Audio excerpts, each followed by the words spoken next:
आई आपल्या लेकरांवर करत असलेल्या प्रेमाचे अनेक व्हिडिओ तुम्ही पाहिले असतील. अशातच सध्या सोशल मीडियावरती बाप लेकाच्या नात्यातला एक सुंदर व्हिडिओ प्रचंड प्रमाणात व्हायरल झालेला आहे. या व्हायरल झालेल्या व्हिडिओमध्ये काय झालेलं आहे पहा. चॅनलवरती नवीन असेल तर न्यूजला जरूर सबस्क्राईब करा. व्हिडिओमध्ये तुम्ही पाहू शकता की एक व्यक्ती आपल्या लेकरासह दुचाकीवरून जात आहे. चिमुकल्या बाळासोबत जाताना रात्री अंधार पडलाय. अशातच कडाक्याची थंडी देखील वाजत आहे. आपल्या बाळाच्या रक्षणासाठी या व्यक्तीने बाळाच्या अंगावर शॉल पांघरलेली आहे. तसेच आपल्या अंगावर देखील त्याने ही शॉल घेतलेली आहे. दुचाकीवर चिमुकला आपल्या बाबांना पकडून मागे बसला आहे. आता थंड हवेमुळे तो झोपून गेला असला तर खाली पडण्याची भीती, त्यामुळे पित्याने एका हाताने आपल्या मुलाला पकडलंय तर दुसऱ्या हाताने दुचाकी हँडल पकडून गाडी चालवत आहे.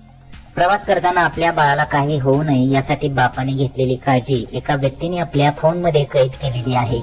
रात्री थंडीत लहान मुलांना गाडीवर नेणं टाळा अशा सुद्धा कमेंट्स बऱ्याच लोकांच्या आलेल्या आहेत. तुम्हाला याबद्दल काय वाटतं? तुमच्या प्रतिक्रिया आम्हाला कमेंट बॉक्स मध्ये जरूर कळवू शकता.